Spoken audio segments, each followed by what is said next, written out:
Buenos días, jóvenes, ¿cómo están? ¿Se escucha? Tardes, en realidad.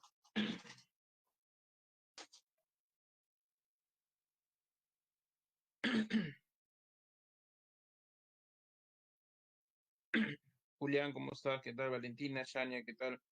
Andrea, Valentina, ¿qué tal? Ruth. Un ratito, chicos, tengo que tomar una captura de pantalla. Un minuto.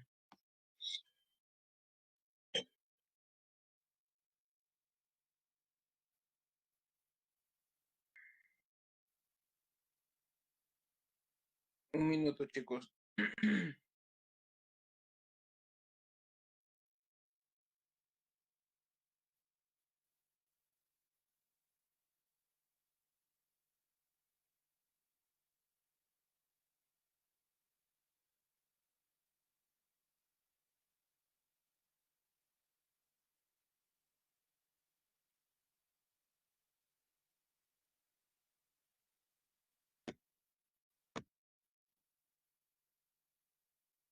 Karina, ¿cómo estás? ¿Qué tal? ¿Cómo están, chicos? ¿Qué tal? A ver, un minuto, chicos, sí, un ratito. Mm, a ver, vamos a tomar la captura de pantalla y con eso ya empezamos, ¿no? A ver, un minuto, chicos.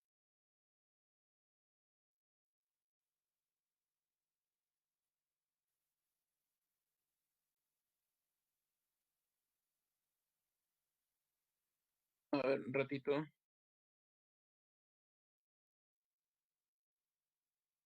Listo. Bien, jóvenes, ahora sí empezamos. Vamos a ver Nikita, Iván, ¿cómo estás? Caterine, Meili, ¿qué tal? Lewis, Isabel, Mel, ¿qué tal? Alison, ¿cómo estás? Buenos días. Karina, ¿qué tal? Carlos, ¿cómo están? ¿Qué tal, chicos? Muy bien.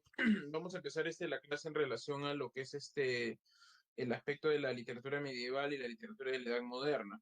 Ya hemos visto la semana pasada, el domingo, ¿no? Ahora vamos a ver la semana 2, ¿no? El domingo hicimos la semana uno y este domingo tenemos recuperación, no se olviden, ¿no? Y estamos el domingo vamos a ver la semana 3, como eso ya estamos al día ya. En relación a la literatura medieval y la literatura de la Edad Moderna, ¿cómo se realiza ello? La Edad Media es una etapa bastante caótica, ¿no? De la historia. Hay muchos datos, muchos reyes, ¿no? Muchas naciones. Lo que pasa es que lo que ocurre es lo siguiente, ¿no? Es una época donde se comienza a formar las nuevas naciones, ¿no? Es como se dice, el caldo de cultivo, ¿no? De las diferentes naciones que van a aparecer en la Edad Moderna y que incluso hasta el día de hoy sobreviven. Formación de imperios, caída de imperios, ¿no? Los límites no están fijos, ¿no? Etcétera, ¿no? Ya, ¿y a qué se debe todo esto? ¿No? Vamos a empezar, ¿no? Más o menos viendo cómo se origina todos estos aspectos. Me avisan si se logra, si se corta el audio, por favor, ¿sí? No se olviden de ello. ¿Cómo se da todos estos aspectos, ¿no? A ver, veamos. Lo que ocurre es lo siguiente, ¿no? Cuando se ha formado el Imperio Romano, ¿no? El Imperio Romano es extenso, ocupa casi toda Europa, ¿no? Tienes islas en el Mediterráneo que son de Roma, ¿no? En África también, parece en Inglaterra, ¿no? Entonces todo esto es Roma. ¿No? Son un pueblo conquistador, ¿no? Que ha ido pues ganando territorios, ¿no? Etcétera, ¿no? Sin embargo, ¿no? A todo estas conquistas, ¿no? Que el pueblo romano hacía, eh, los diferentes gobernantes que comenzaron a asumir, ¿no? El imperio luego de Augusto, no llevaron, ¿no? Adecuadamente los manejos del imperio, ¿no? Y lo que va a ocasionar es que hay una crisis, ¿no? Una crisis social, una crisis de poder, ¿no? Eso ayudado también con los pueblos que comienzan a aparecer, ¿no?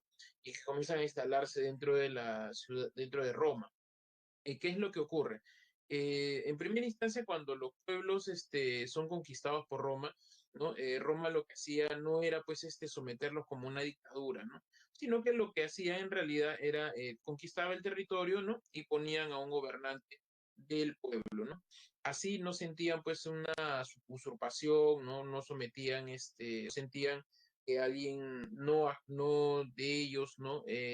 Los gobierne, ¿no? Por lo cual no sentía un hostigamiento, sino que, por ejemplo, el mismo gobernador, alcalde, vamos a decirlo así, ¿no? Era alguien del mismo pueblo, ¿no? Lo único que tenían que hacer era pagarle los tributos a Roma, ¿no? Después era gobernado alguien que también pertenecía a estos pueblos, ¿no? Roma, ¿no? Tenía pues se basaba siempre en lo que era la guardia pretoriana, el ejército romano, ¿no? Durante muchos siglos, ¿no? El ejército romano era compuesto por los mismos romanos, ¿no? Sin embargo, cuando comienzan a conquistar los pueblos, ¿no? También admiten a muchos, ¿no? De estos pueblos, o sea, de mucha gente de estos pueblos, comienzan a ser parte del ejército romano, por ejemplo, ¿no? Y lo que va a ocurrir es que poco a poco el ejército romano incluso va a llegar a un momento, casi un 80%, que el ejército romano está compuesto por gente que no es romana, ¿no? Entonces, poco a poco también van a comenzar las conspiraciones, ¿no? No van a sentirse a gusto, ¿no? Con el mandato, ¿no? El poder que tenía el ejército romano, ¿no? Etcétera, ¿no? A ello, ¿no? Hay que añadirle la corrupción del gobierno, los diferentes emperadores, ¿no? Y además comienza a mostrarse los diferentes pueblos de Europa Oriental comienzan a entrar y entran con mucha violencia, ¿no? Entran a Roma, el imperio estaba desestabilizado, ¿no? Entran, toman el poder, ¿no? De Roma, ¿no? Y al tomar, ¿no? Al emperador, simplemente hay un vacío, ¿no? De poder. Imagínate, pues, es un país poderoso, ¿no? O sea, es una nación poderosa y luego, y es derrotado por los bárbaros, ¿no? Los diferentes pueblos veían una amenaza, ¿no? Muy fuerte a estos diferentes pueblos bárbaros, ¿no? Sentían de que mejor, o sea, había tanta violencia que mejor se independizaban y ya no eran de Roma, ¿no? Por un lado, ¿no? Por otro lado también había descontento, ¿no? Entonces, aprovechando el vacío de poder, comienzan a independizarse también de Roma. Entonces el imperio comienza a desintegrarse. También, sumado a ello, antes un emperador había dividido Roma en el Imperio Romano de Occidente y el Imperio Romano de Oriente, que luego va a ser Bizancio y Constantinopla, ¿no? Pero bueno, cuando toman el poder, cae el Imperio Romano en el 476, ¿no? Cae el Imperio Romano y con ello empieza una nueva etapa que es la Edad Media. Ante esta desintegración del Imperio Romano, lo que va a suceder es que los diferentes culturas, ¿no? Los diferentes pueblos que estaban instalados en Roma, ¿no? Como extranjeros, ¿no? Los bárbaros, ¿no? Comienzan a ser independientes, ¿no? Todo Roma se desintegra al caer el Imperio Romano, ¿no? Entonces, de pronto, es como que es una tierra arrasada, no hay nada. Y entonces lo que comienza a suceder es que mucha gente comienza justamente a gestar, ¿no? Las nuevas naciones. De pronto aparece una persona que conquista un territorio, ¿no? Tiene un feudo de tierra, ¿no? Feudo es parcela de tierra, tiene una parcela de tierra, lo va de alguna manera va a tratar de protegerlo, ¿no? Comienza a afianzarse en la agricultura, la vida en el campo, tiene gente trabajando para sus tierras, conquista otro territorio, ¿no? Y así conquista, ¿no? Y después necesita pues gente que cuide sus territorios y contrata pues vasallos, y estos vasallos cuidan estos territorios de él y de otros, ¿no? Y bueno, juntan dinero, compran tierra o de premio le dan un pedazo de tierra y este vasallo se convierte en un señor feudal, ¿no? Y así comienza a aparecer el llamado feudalismo durante toda esta época, ¿no? Entonces, lo que va a ocasionar durante todo este periodo, cuando cae el Imperio Romano de Occidente, es que ya una religión se estaba posicionando, ¿no? Como el culto oficial del Imperio Romano. Y este va a ser este, el- aquí, lo que va a ser la religión católica, ¿no? La religión católica comienza a posicionarse con su pensamiento llamado teocentrismo, ¿no? El teocentrismo, ¿no? Es lo que se conoce como la creencia absoluta en Dios, ¿no? Es decir, no es solamente como ustedes de repente podrán decir, sí, yo creo en Dios y todo eso. No va por ese lado, sino la idea del teocentrismo es la idea absoluta de creer en Dios. Tu vida no valía nada, tu vida estaba entregada a Dios, tu vida estaba predestinada, tu vida la odiaba a Dios, tú no tenías un libre albedrío, no, tu vida tenías un temor a Dios. tú sentías que Dios estaba a tu costado, que estaba presente, que te vigilaba, era un Dios castigador, ¿no? Pero así como había un Dios que te vigilaba, por supuesto también había el demonio que estaba tentando, que te hablaba, que estaba a tu costado, ¿no? El teocentrismo justamente funciona de esa manera, ¿no? Que Dios, teo, significa Dios, está en el centro de tu vida y de tu pensamiento. El teocentrismo es un pensamiento de vida. ¿Qué quiere decir con esto? Es una forma de vivir, ¿no? El teocentrismo y de ética, o sea, no es una cuestión intelectual, no, es una forma de vivir, ¿no? Eh, y quien va a cuidar este pensamiento es la Iglesia Católica, ¿no? La Iglesia Católica va a, de alguna manera, cuidar, ¿no? El pensamiento teocéntrico, ¿no? La Iglesia Católica comienza a, de alguna manera, ¿no? A sustentar, ¿no? La fe, ¿no? Mediante la escolástica. La Iglesia Católica se convierte en una institución poderosa, ¿no? Con el paso del tiempo, lo que va a ocasionar, por ejemplo, es que estén sobre los diferentes reyes que comienzan a aparecer. Por ejemplo, cuando cae el Imperio Romano de Occidente, hay diferentes reyes que quieren restaurar el antiguo imperio. Uno de ellos, por ejemplo, es Carlos Magno, ¿no? Luego de los mayordomos con Pipino el Breve, Carlos Martel, Carlos Magno aparece, ¿no? Y él intenta reconstruir, ¿no? Lo que es el Imperio Romano bajo el Imperio Carolingio, ¿no? Él, como tenía mucho poder, hace hace una actividad que de alguna manera va a marcar el rumbo, ¿no? De esta época. Él, que tenía mucho poder, ¿no? Él dice, todos están sometidos a mi gobierno, ¿no? Mi reinado. Entonces, el Papa incluso, que es el representante de Dios. Entonces, ¿qué hace? Llama al Papa para que lo corone, ¿no? O sea, él piensa que lo somete, sí. Sin embargo, con ese acto, lo que va a ocasionar es que el Papa esté sobre el rey, porque para que coronen a un rey siempre tiene que ser u otro rey o alguien superior al rey, ¿no? Como los caballeros que eran bautizados, ¿no? Convertirse en caballeros por alguien superior al caballero.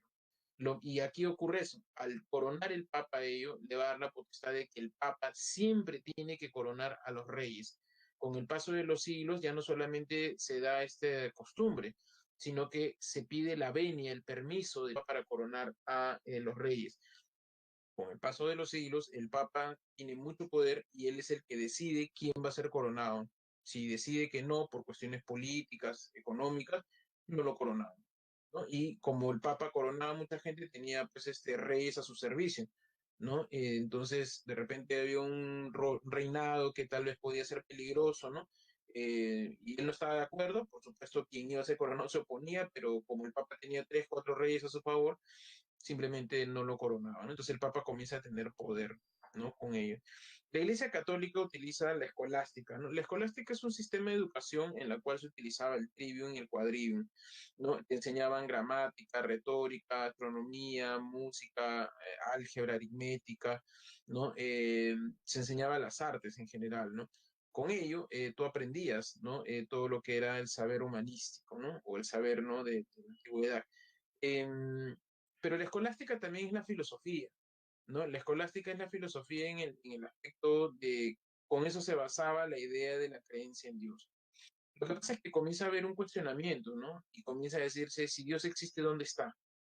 Dios tiene que existir, ¿no? O sea, ver para creer. Y justamente a partir de ahí Santo Tomás de Aquino comienza a mostrar la idea de que, bueno, o sea, no es necesario que veas, que de alguna manera palpes a Dios para decir, ¿no? De que Dios existe, sino que te basta tu creencia, tu fe. Tu creencia de que Dios existe hace de que Dios existe, ¿no? Toman la idea de Aristóteles, la idea de Aristóteles en la metafísica mencionaba de existe una primera causa y esta causa le da movimiento a los seres y con ello tienen vida, ¿no? Trasplantan esa idea a Santo Tomás de Aquino, ¿no? Y dice, la primera causa es el motor inmóvil que le da el alma a los seres, ¿no? ¿Cuál tiene vida? Dios, ¿no? Y bueno, la economía es feudalista, como ya lo he explicado, ¿no? La lengua utilizada es la lengua del Imperio Románico, ¿no? El latín. El latín viene a ser la lengua franca, la lengua con la cual el mundo se comunica. Si tú quieres ser filósofo, tenías que escribir en latín. Si querías hacer un tratado religioso, en latín tenía que escribirse, ¿no? El latín es una lengua que tiene que, de alguna manera, o sea, es el medio de comunicación en todo el continente, ¿no? Misas, tratados religiosos, el credo, la Ave María, la Biblia, el Padre Nuestro, ¿no? Todo era en latín. Incluso la patrística mencionaba que la lengua de Dios era el latín. Bien, en el caso de la literatura, el género que se comienza a desarrollar es el género épico. ¿Sí? El género épico comienza a desarrollarse con el llamado cantar de gesta, ¿no? El cantar de gesta, ¿no? En primera instancia se entiende cantar de gesta, que recuerden que yo les he mencionado que esta época es la formación de las nuevas naciones. El cantar de gesta, su mismo nombre lo dice, va a gestar las nuevas naciones, ¿no? La formación de estos países, ¿no? Así encontramos, como ven ahí en la imagen, ¿no? Gente que canta, ¿no? Estos se llaman juglares. El juglar es aquella persona que no tiene mayor educación. Recordemos que el trivium, el quadrivium, la escolástica, la educación medieval, solo lo tenía la corte del rey y el rey mismo, ¿no? Y por supuesto el sacerdocio, y les enseñaban. Después el pueblo era analfabeto. El pueblo no sabía ni leer ni escribir, no tenía educación, ¿no? Incluso en el Imperio Romano, el pueblo, o sea, en la misma Roma, o sea, no había educación. Solo los sacerdotes y los que eran parte de la corte y los patricios, ¿no? Los que tenían dinero. Después el pueblo era analfabeto totalmente, ¿no? Entonces se entiende que cuando se desintegre el imperio, o sea, van a seguir en la misma idea, ¿no? Y el juglar es parte del pueblo, ¿no? El juglar comienza a cantar para ganarse la vida y canta hazañas de héroes populares, ¿no? Estas historias, ¿no? Como se ve ahí en la imagen, ¿no? Eso es el cantar de gesta. Entonces, como se están formando las nuevas naciones, ¿no? El cantar de gesta sirve para mostrar cómo se gesta estos países, ¿no? Así encontramos uno de los cantares más conocidos, que es el poema Miocid, junto a otros muy conocidos también, como es el cantar de Roldán, ¿no? El cantar de los Nibelungos, ¿no? Por ejemplo, el cantar de Igor, los rusos, por ejemplo, el cantar de los de Hildebrando, el cantar de Guillermo en Francia, ¿no? Entonces, son varios cantares, ¿no? Hay más, ¿no? Que la gente cantaba en ese momento, ¿no? Y es popular. A la vez también están surgiendo los trovadores, es decir, los que comienzan a cantar, ¿no? Como ven ahí en la imagen, la nueva poesía musicalizada, la poesía provenzal al sur de Francia. ¿Qué temática tenían? El amor cortés, ¿no? La idea de la temática amorosa que luego va a influir al dulce estilo nuevo, ¿no? Pero eso comienzan a tocar los llamados trovadores. Em, Ahora, todo esto que les he contado, ¿no? Por supuesto, es lo que se conoce como la Alta Edad Media. Todo esto se desarrolla en la Alta Edad Media, que va desde la desintegración del Imperio Romano de Occidente hasta el siglo XI, ¿no? 12 no es, 11, donde es el apogeo de la Alta Edad Media. Ahora, como diría Borges, cuando una civilización llega a su esplendor, su apogeo, es porque inevitablemente va a haber su caída. Y eso es lo que va a ocurrir. La Baja Edad Media es la llamada decadencia, ¿no? De la Edad Media, ¿no? Comienza a cuestionarse muchas cosas del poder eclesiástico, ¿no? A partir del siglo XI, cuando suceden las cruzadas, ¿no? Los árabes han tomado la Tierra Santa y entonces los diferentes reyes comienzan o sea, quieren recobrar, ¿no? La Tierra Santa, ¿no? Supuestamente Dios guía el destino de ellos, ¿no? Entonces, comienzan, ¿no? De alguna manera, a tratar de, guiados por Dios, a recuperar la tierra ordenados por el Papa. Recuperan en la primera cruzada, ¿no? Pero luego son derrotados en la siguiente, ¿no?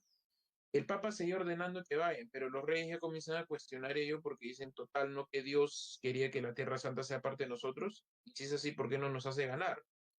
Comienza a cuestionar el poder imperial, o sea, el poder de la iglesia, comienza a cuestionarse los designios de Dios, ¿no? Poco a poco comienza a resquebrajarse esa mirada, ¿no? De Dios, ¿no? Y el poder de la iglesia, ¿no? Luego, comienza a aparecer una corriente intelectual que se conoce como humanismo. El humanismo no es un pensamiento de vida, es una corriente intelectual. Una corriente intelectual que, como es intelectual, siempre es de pocos, ¿no? Que poco a poco va a ir aflorando y luego ya se va convirtiendo en un pensamiento de vida llamado antropocentrismo. Pero inicialmente, cuando surge en esta época del siglo XI-XII, simplemente se le conoce como una corriente intelectual, donde el humanismo ni siquiera socava el pensamiento teocentrista, porque se sirve de ello. Su lógica es la siguiente, ¿no? Dicen, si Dios ha creado el mundo y Dios es perfecto, el mundo es perfecto. Si Dios ha creado al ser humano imagen y semejanza y Dios es perfecto, entonces el ser humano también es perfecto, ¿no? Si Dios gobierna el mundo, entonces el ser humano puede gobernar al mundo. Y es así que comienzan a decir esto de Protágoras, ¿no? El hombre es la mía de todas las cosas, ¿no? Y además, esto es impulsado por las primeras monarquías, los primeros reyesuelos.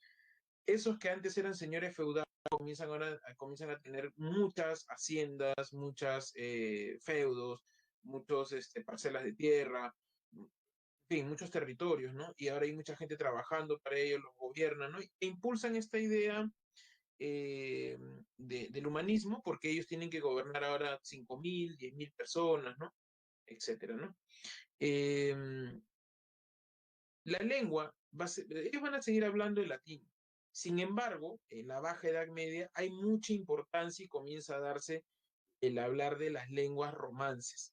Las lenguas romances se llaman así porque se derivan de la lengua románica, que era el latín o la lengua de Roma.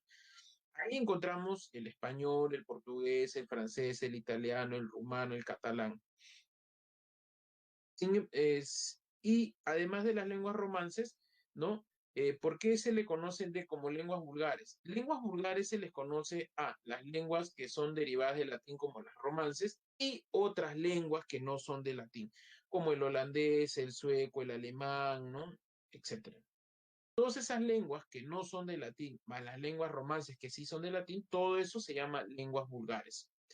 ¿Sí? Y solo las lenguas que se derivan del latín se llaman lenguas romances. Bien, en la cuestión literaria, el género va a seguir siendo el épico por excelencia, ¿no? Pero esta vez el cantar de gesta evoluciona, ¿no? A lo que vamos a ver luego, al llamado poema épico. El poema épico es una evolución del cantar de gesta. Recuerda que la epopeya canta la creación del mundo. El cantar de gesta canta la formación de los países. ¿Y qué es lo que canta el poema épico? Critica la sociedad y la religión ya instalada. Eso es lo que va a ser el poema épico. ¿Sí? Va a cantar la crítica a la sociedad y a la religión. Eh, también aparecen los cuentos, ¿no? Por ejemplo, con el de Camerón, ¿no? Aparecen los cuentos con el de Camerón. Y, por ejemplo, Dante, Boccaccio y Petrarca son los tres grandes humanistas. En ese orden, Dante es como se dice, el más antiguo, ¿no? Él de alguna manera es el fin de la Edad Media, por decirlo de una manera culturalmente, porque ya está abriendo paso al humanismo. Boccaccio es totalmente humanista. Y en el caso de Petrarca, es el fin del humanismo para hacia una mentalidad moderna, ¿no? Más o menos así se distribuye, ¿no? Los tres son humanistas, por supuesto, ¿no? Eh, Petrarca fue un gran escritor muy prolífico, pero casi toda su obra está en latín. Que lamentablemente acá al castellano casi no se ha traducido mucho, casi nada. Eh, y el cancionero, que es lo más famoso que se ha dado de Petrarca, curiosamente fue una obra que lo hizo como divertimento, es decir, él escribía en latín, poesía pastoril, tratados religiosos, ¿no? Y el cancionero lo escribía así como para despejarte la mente, ¿no? Y pensar que eso es lo que habrá quedado de su obra, ¿no? Bien, la Divina Comedia, ¿no? Pertenece a Dante, ¿no? Un gran humanista. Dante fue político, por eso fue desterrado, ¿no? Pertenecía al partido de los güelfos, ¿no? Y lo desterraron, ¿no? Pertenecía a una familia noble, ¿no? Escribió en latín varias obras, ¿no? Pero también escribió en toscano, como es el caso de la Divina Comedia, ¿no? Y bueno, es el poeta, ¿no? De Florencia, ¿no?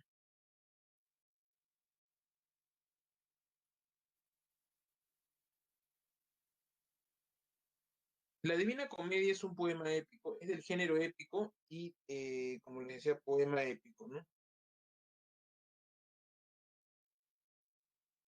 Em, el propósito principal es contribuir con la reforma de un mundo corrupto y anárquico, ¿no? Ese es el propósito de la Divina Comedia, ¿no? La obra es alegórica porque lo que pasa es que emplea símbolos, ¿no? Una alegoría es la representación, o sea, de lo abstracto en algo concreto, ¿no? Por ejemplo, como la avaricia es una idea abstracta, ¿no? Que se representa mediante un animal, que es la loba, igual la lujuria en la onza o pantera, igual la soberbia en el león. Dante representa alegóricamente al pecador, la selva oscura es el pecado, Virgilio es la razón, Beatriz es la gracia divina, ¿no?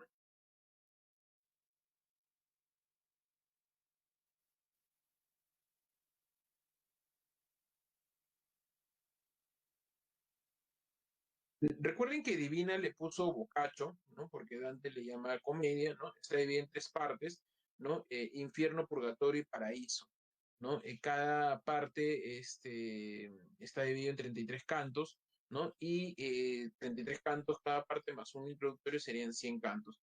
Está escrito en tercetos, estrofa de tres versos y versos en decasílabos, ¿sí? Es decir, el verso de 11 sílabas métricas. El 3 representa la Santísima Trinidad, escrito en toscano.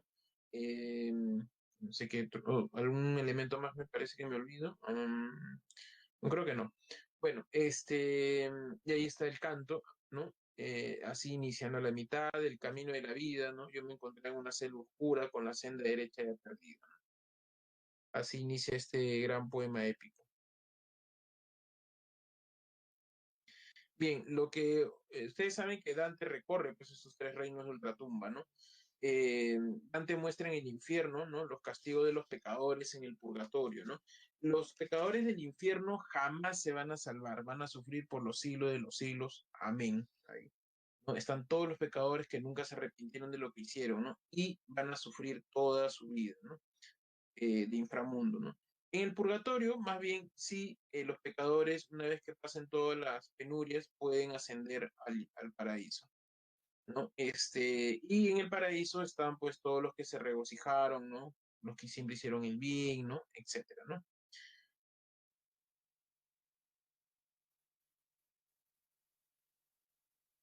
Bien, Dante logra plasmar, ¿no? En la obra todo el pensamiento antiguo, ¿no? Con el medioevo, ¿no? Es decir, logra fusionar muchos elementos o sea, hay muchos personajes, muchas creencias que son del pensamiento antiguo, pero esta división del infierno, por ejemplo, es medieval, ¿no? Porque cuando uno lee la Odisea, por ejemplo, el infierno van todos, tanto buenos y malos, en el cielo solo están los dioses, ¿no? Entonces, esta división pertenece al medioevo, ¿no? Dante está perdido a la mitad del camino de su vida, ¿no? Intenta escapar en esta selva oscura que es el pecado y de pronto se le aparecen tres animales, león, la soberbia, la loba, la avaricia, ¿no? Y la lujuria, la onza o pantera. No lo dejan salir, lo rodean, ¿no? Y de pronto se le aparece Virgilio. Virgilio estaba en el limbo, en el infierno, y es impulsado por Beatriz para que vaya a ayudar a Dante. En la antigüedad se creía de que el infierno tenía una puerta, así como se puede ver en la Odisea y en Eneida. Entonces ahí esa creencia lo fusiona Dante con el medioevo. Y le dice a Dante que puede ayudarlo si va por este camino, ¿no? Por el infierno, ¿no?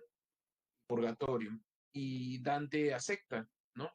Cuando va a pasar, ¿no? En la puerta del infierno hay un ángel con una espada de fuego, ¿no? Y un letrero que dice, todo aquel que pase por esta puerta deberá olvidarse de toda esperanza, ¿no? Y Dante desciende con Virgilio. Virgilio va a ser su guía y va a descender y va a llegar primero al río Aqueronte, donde está el río infernal de la antigua Grecia, ¿no? Donde está el barquero Caronte, que se acercaba con su barca, te pedía una moneda, ¿no? Y tú le tenías que dar y te llevaba a la mansión del juez del infierno, que te condenaba, ¿no? A uno de los círculos infernales.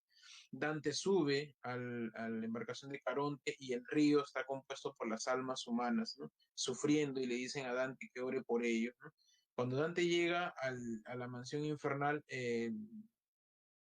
Minos no lo puede condenar porque Dante no está muerto, que Dante pasa nomás y de pronto llegamos al círculo, al primer círculo que es el limbo.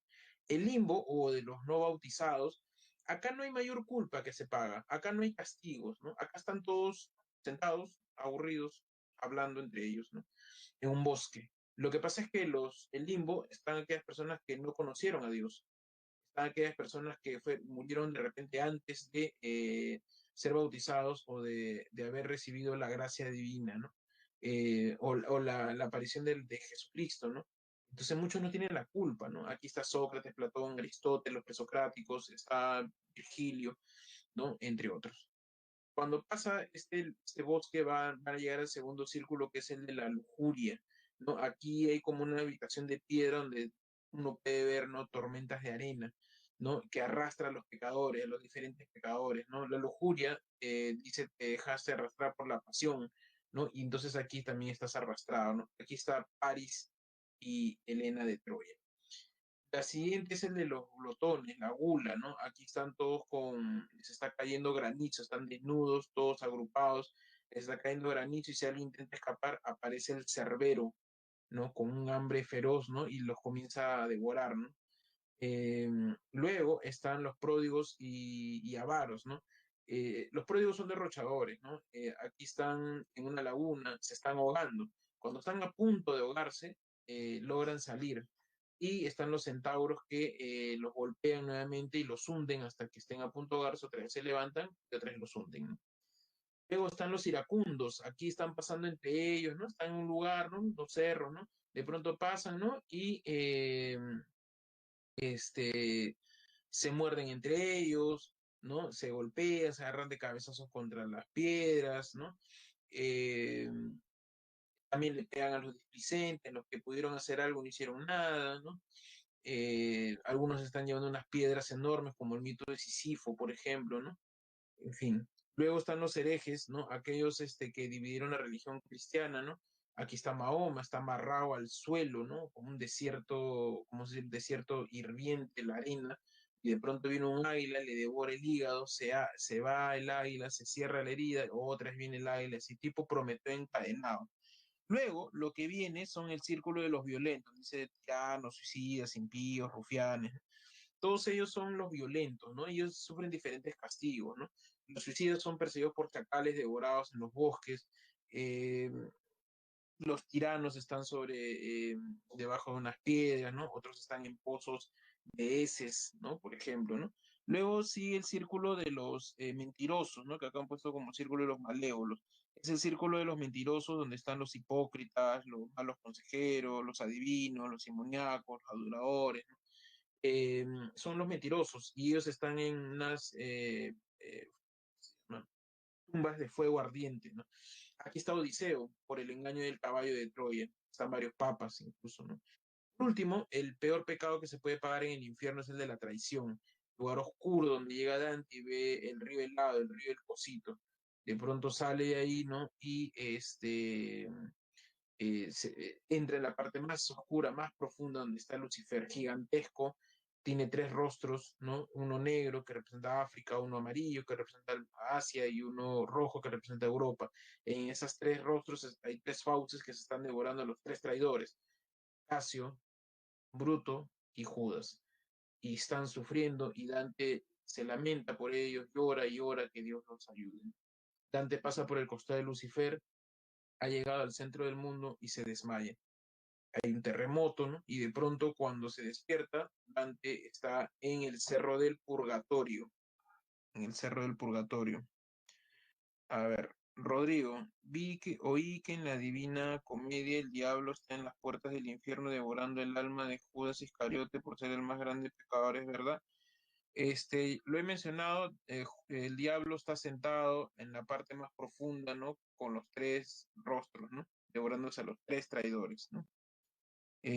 Judas, Casio y Bruto, ¿no? Tiene tres rostros. Tiene los que no están bautizados, ese es el limbo. Julián, la traición, ahí está Lucifer.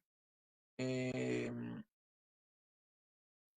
Julián, profe, Bruto es Marco Bruto, el que traicionó a Julio César. Sí, Julián, es el mismo. Es que lo que pasa es que ¿por qué lo pone?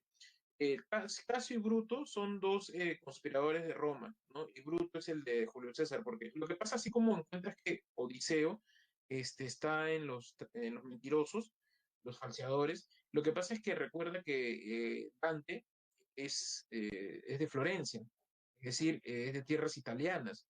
Y recuerda que Italia antes era la antigua Roma, y Roma, su fundador viene de Troya, Eneas. Por eso Dante condena a Odiseo, porque Odiseo destruyó la ciudad troyana donde sale Eneas, que va a bautizar, ¿no?, Roma y así, ¿no? Y considera que en el caso de Bruto traicionó a alguien que dirigió el imperio, que es Julio César. Y el imperio romano luego se va a convertir cuando se desintegra en Italia, ¿no? Por eso está ahí. Y Casio también es un conspirador, ¿no? Es de Roma, son los que traicionaron a sus maestros. Ajá, exacto. A ver, Rus dice, profesor, en la Divina Comedia se considera una obra alegórica porque mediante símbolo buscan la reflexión. Sí, Rus, lo dije al principio. Sus supuestos seguidores, pero Lucifer también es condenado. Flavio, no, porque Lucifer es de su casa, no está condenado, ese es su reino. Bien, sigan ahí poniendo las preguntas, chicos. El medio 3 es Lucifer porque traicionó a Dios. Eh, sí, pues no, por eso está ahí, ¿no? Pero no es que él no está sufriendo, él está ahí, ¿no? Bien, cuando Dante se despierta, se encuentra frente al cerro del Purgatorio. En el Purgatorio está dividido por 7 pisos o 7 cornisas. En esas cornisas están representados los 7 pecados capitales. Se le aparece un ángel, Dante está con Virgilio, y el ángel le pone 7 P's en la frente, ¿no? A medida que vaya subiendo en las cornisas, se le va a ir desapareciendo una P. Por cierto, Dante desciende al infierno para expiar las culpas, es decir, limpiarse de las culpas, ¿no? Cuando comienza a subir el purgatorio, ¿no? Ve primero a los soberbios. Los soberbios son altivos, miran por sobre el hombro de las personas. Algunos miraron hacia el cielo y retaron a Dios. Por lo tanto, como miran sobre el hombro o miraron hacia el cielo y retaron a Dios, ahora están mirando hacia el piso cargando pesados bloques de plomo. Luego, la envidia, como la envidia entra por los ojos, aquí tienen los ojos cosidos con alambre ardiente. La ira es como está representado siempre con el color rojo, que es de la pelea, ¿no?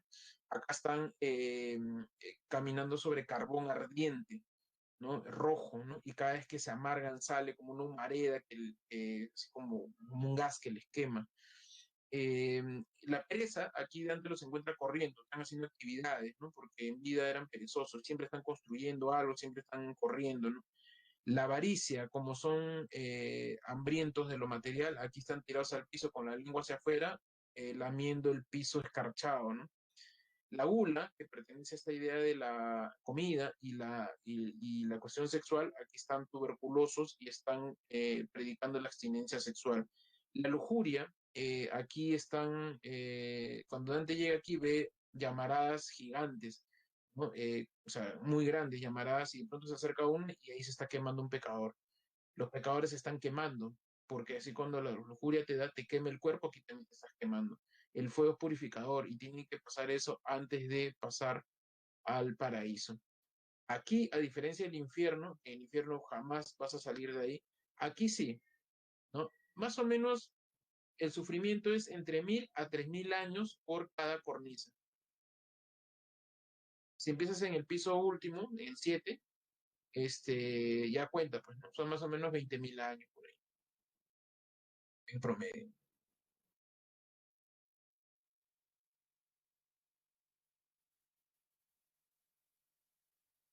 2100.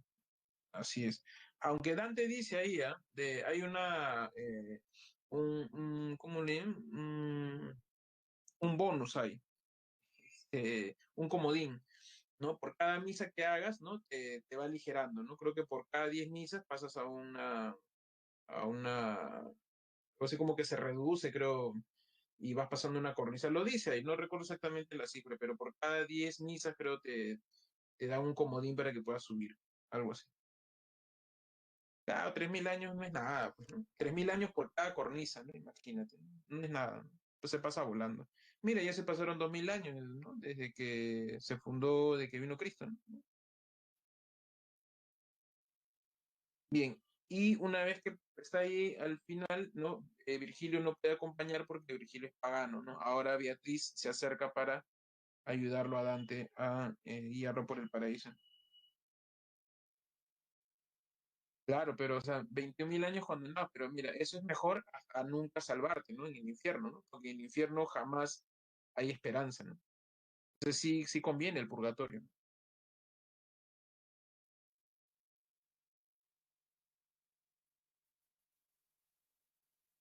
Así, eso de la misa, aunque ahí parece por esta cuestión de la iglesia, ¿no? O sea, para que hagan, ¿no? Pero bueno, ¿cuántos segundos tendría que pasar para salir de ahí?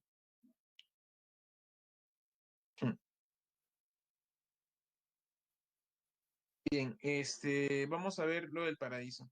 En el paraíso están los regocijados, los que siempre creyeron en Dios y ese tipo de cosas, ¿no? Cuando Dante llega aquí, es sumergido en el Eteo, el río infernal, ¿no? Perdón, el río del olvido, ¿no? Que existía en la mitología griega.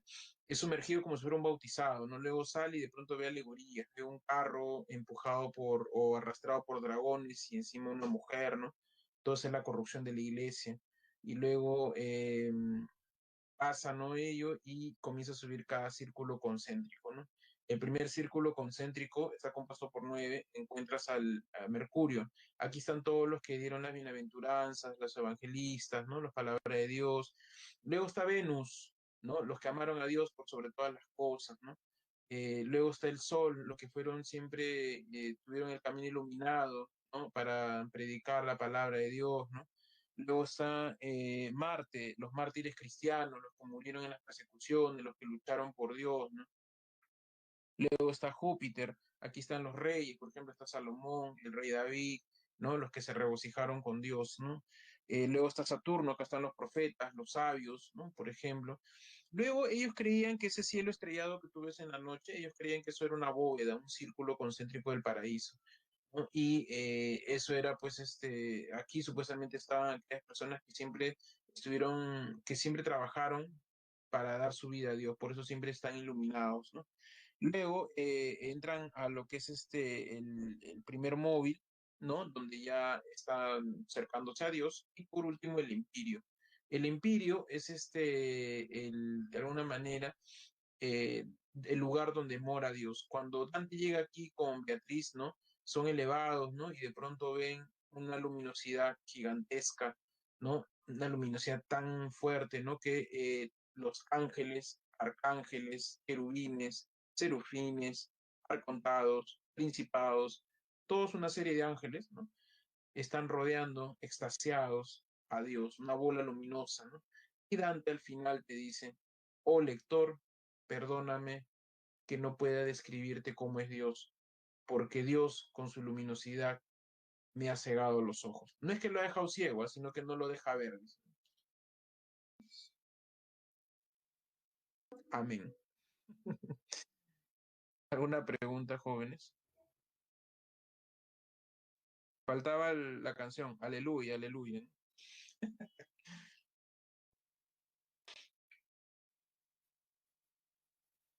Bien, no, la Divina Comedia es extraordinaria, ¿no? Yo recuerdo que lo leí cuando tenía 18 años, cuando ingresé a la universidad. Y como yo había ingresado así en el examen así como de septiembre, en ese tiempo había, yo ingresé en esa época y tenía varios meses o sea, todavía no, la universidad empezaba en marzo, ¿no? Y lo que hice fue ponerme a leer, ¿no? A estas obras, ¿no? Y leía con paciencia, pues leía así la Divina Comedia creo que me tomó 3 semanas, ¿no? Leí así 20 páginas diarias, impresionante, ¿eh? Para mí ha sido una de las grandes obras que he leído y que realmente es maravilloso, ¿no? Lean los jóvenes, es muy recomendable, ¿no? Y ahí te vas a dar cuenta si te vas al paraíso, al purgatorio, al infierno, ¿no? Definitivamente yo no me voy al paraíso, eso sí, es cierto que Dante tuvo más guías. No, solamente son dos, Virgilio y Beatriz.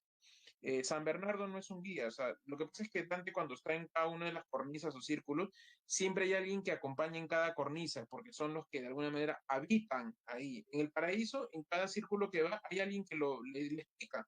Dice, ah, mira, yo vivo acá, ¿no? Porque yo di mi vida, y cada uno va explicando. San Bernardo hace lo mismo cuando ya está cerca del Empirio, ¿no? Y a mí me mandó mi propia comunicación. Ajá, Jenny, ya me lo compré, aún no lo leo. Tienes que leerlo, pues Ángeles.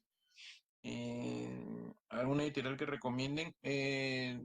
No, dependiendo de la economía, ¿no? Yo creo que la edición de ese que sacó el comercio hace muchos años, que hasta ahora lo encuentras, es una muy buena, está en prosa, es bastante recomendable, yo lo leí ahí. Ella en la universidad lo leí en verso, ediciones que están un poco más caras, ¿no? En, Alianza Editorial o Cátedra, ¿no? Pero están más caras, ¿no? Yo recomiendo que puede ser en prosa, ¿no? No hay ningún problema. ¿Qué más? ¿Cuál era el pecado donde corrían con la cabeza volteada? No recuerdo, Jenny. Ahí sí no recuerdo. ¿Para qué te voy a mentir? Yo tenía mi libro de Divina Comedia que se lo comieron las polillas. Ah, sí, que tiene cuidado. En Amazon. Ajá, profesor. En Edad Media la Iglesia unificó la sociedad occidental. No te sabría decir exactamente lo que... más bien se creó la sociedad occidental. Bien, antes que nos gane el tiempo, vamos a ver la Edad Moderna. Luego, cuando ocurre la desintegración del Imperio Romano, ¿no? Queda Bizancio y Constantinopla y va a pervivir durante unos 1000 años aproximadamente, hasta que es invadido por los árabes. Los árabes toman el poder, bloquean las rutas comerciales y eso hace de que comiencen a buscar nuevos rumbos para llegar al oriente y traer las especias que ellos utilizaban. Especias para comer, seda, no sé, y otras cosas más, ¿no? Eh, con ello, ¿no? Se abre otra posibilidad y comienzan a traerse abajo muchas de las teorías del medioevo. El humanismo, que había sido una corriente intelectual, comienza a imponerse cada vez más y va a aparecer lo que se conoce como antropocentrismo. El antropocentrismo va a ser un pensamiento de vida en la cual el ser humano está en el centro del mundo. Eso es lo que va a ocurrir, ¿no? Es decir, el ser humano ya no va a tenerle miedo a Dios, ya su vida sí va a valer. Y además, si hay un enfrentamiento a Dios, como por ejemplo con Lutero, cuando se da la Reforma Católica, que eso va a ser algo subversivo para la Iglesia Católica. Con la Reforma, la Iglesia Católica pierde su poder, comienza a desatarse guerra de religiones, los príncipes austrohúngaros, se divide la iglesia ortodoxa, la iglesia anglicana, los calvinistas, se desintegra y eso va a traerse abajo el poder omnímodo que tenía la Iglesia Católica, ¿no? El antropocentrismo sí fue algo subversivo. Con la Reforma Católica, el ser humano se convierte casi a la par de Dios, porque el Dios antes guiaba tu destino, desde la antigüedad, antes de la aparición del cristianismo, y ahora el ser humano hace su propio destino. ¿No? Eso es lo que dice Lutero, ¿no? Y Lutero fue bien subversivo en torno a ello. Decía, la Virgen María no es virgen, los únicos sacramentos son el bautizo y el matrimonio, el resto es para sacarte dinero, Jesucristo es humano, ¿qué más? Si el paraíso te lo ganas con tu fe, no con dándole dinero, tierras al Papa, ¿no? Y etcétera, ¿no? Hay un florecimiento cultural, ¿no? De ello y hay un retorno al pensamiento platónico, porque el medioevo es aristotélico, el renacimiento es platónico. Luego, como consecuencia de ello, encontramos al barroco. El barroco se da en el siglo XVII y es una consecuencia de esta independencia espiritual del Renacimiento. El ser humano se ha alejado de Dios y Dios ya no está presente a su costado como se creía en el medioevo. Se siente que ahora ya no sabe qué hacer porque antes Dios guiaba tu destino. Si tú cometías alguna falta, algún crimen, bueno, Dios así lo quiso, pues. Pero ahora, si tú haces eso, es porque tú lo quisiste. Y Dios ya no está presente y el ser humano siente un vacío, una crisis religiosa. Todas las teorías se van cayendo, la geocéntrica se reemplaza por la heliocéntrica, ¿no? Y entonces sienten que su mundo es inestable, que todo lo que han creído durante 1000 años se ha caído. ¿Por qué creer en lo nuevo que aparece? Todo lo que se ha mostrado es un engaño, ¿no? Nada hay verdadero, todo cambia, ¿no? Todo muta, ¿no? Entonces hay una vida inconstante, ¿no? Sienten que el ser humano va a morir prontamente, sienten que el mundo se está deshaciendo, ¿no? Como se puede ver ahí en la pintura, en la arquitectura barroca, ¿no? Eso es más o menos en el barroco un lenguaje recargado, ¿no? Ante ello, ¿no? Luego, el periodo ilustrado, ¿no? El barroco entra a Francia con el nombre de rococó. El rococó es el barroco francés, ¿no? Y entonces el barroco es inestabilidad, ¿no? Había ocasionado con el pensamiento inestable, muchos reyes caen. Cuando entra a Francia, los intelectuales tratan de frenar el ímpetu inestable del barroco. Ellos van a buscar un pensamiento que sea estable, que sea racional. En este caso, la sociedad que busca el justo medio son los grecolatinos, específicamente los romanos. porque ellos consideran que Roma es el esplendor, ¿no? De lo que era Grecia antigua, ¿no? Entonces toman a los romanos el justo medio, el equilibrio, el pensamiento racional. Es así que toman el pensamiento clásico y empieza el llamado periodo clasicismo francés, o conocido como la Ilustración o el siglo de las luces. La razón, la nueva diosa, dice, ¿por qué sientes crisis de que Dios no está si Dios no existe? Es un invento tuyo. Aparecen los filósofos ateos, el progreso, ¿no? Hay un apego de la filosofía a la moral, la literatura y filosofía se conjugan, ¿no? Y ahí encontramos, por ejemplo, a Rousseau con el contrato social, entre otros. Bien, jóvenes, ¿alguna consulta? Pregunta. A ver, y había otro donde se convertían en árboles. Ese es Jenny, ese es el de los suicidas, el de se convertían en árbol. Libre traducción, en eso también influyó la peste. ¿Qué están hablando, chicos? De la libre interpretación de la Biblia. Ah, sí, sí, también. El barroco surgió en una época de crisis. Exacto. Sí, el barroco es una época de crisis reglamentario. No sé si hay alguna consulta, pregunta, jóvenes.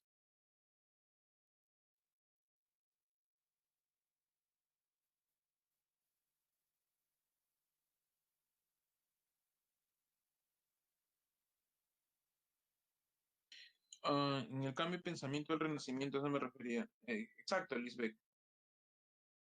Todo claro, todo bien, todo bien,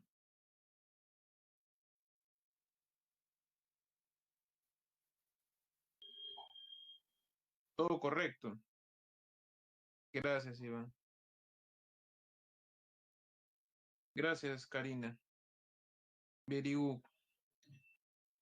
Tú va bien. Ok, yo que me alegro.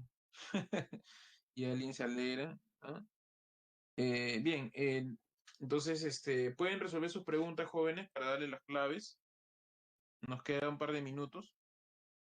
Gracias, Jocelyn. Espero que haya quedado claro, espero que les haya animado a leer. Hay una película del expresionismo alemán, de la Divina Comedia, pero solamente te representa el infierno, ¿no? ¿Para qué más? Pues, ¿no? En verdad es lo mejor de la Divina Comedia. Pueden buscarlo en internet, la Divina Comedia de Dante del infierno. El expresionismo es cine mudo, ¿sí? Es cine mudo. La Divina Comedia, me parece. Así se llama. Es mudo, ¿no? Pero ves, pues, la representación, ¿no? Están ahí. Solo se representa el infierno, nada más. El link, busquen, pues, chicos.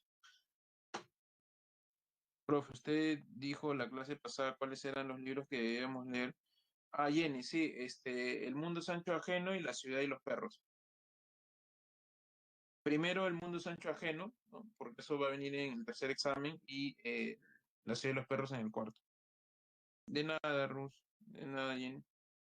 Renzo, así en la tierra como en el infierno recomendada si quieres entender, ¿qué? Como en el infierno recomendada si quieres entender la divina comedia. No entendí el comentario. Ese, Alejandro, el infierno, sí. Sí, ahí está, ese es el título, el infierno.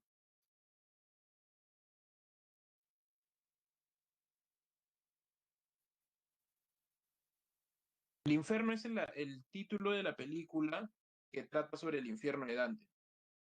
El infierno, sí. No, pero es alemán, ¿ah? De repente está con una traducción italiana, pero o sea,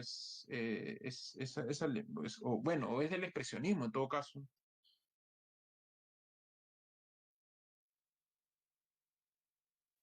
Ah, muy italiana. Ah, ya. Bien. Gracias, Alejandro. Sí, bueno, yo siempre lo he visto como el expresionismo alemán, pero si es italiano, bueno. Lo que pasa es que yo lo he visto hace muchísimo tiempo, cuando era un estudiante, ¿no? No recuerdo algunos detalles. Jocelyn, y La ciudad de los perros. La ciudad de los perros. Ajá, Alejandro, exacto. Bien, ¿alguna otra consulta más, chicos? Gracias, Julián. Vayan leyendo, chicos, vayan leyendo. Cuando estemos en esa clase, sería bueno que ya hayan leído para justamente despejarle las dudas, que comentar más, porque en verdad esas clases son más de que ustedes intervengan, porque ustedes han leído las novelas, ¿no? O sea, ustedes van a dar el examen. Yo ya leí hace tiempo las novelas, ¿no? Entonces ustedes son las que tienen que despejarse las dudas, ¿no? Sofía, no hay encuesta ahora, Sofía. Bien, chicos y chicas, muchísimas gracias. Nos vemos. Buen fin de semana. Nos vemos el domingo. No se olviden de conectar. Gracias, chicos. Nos vemos.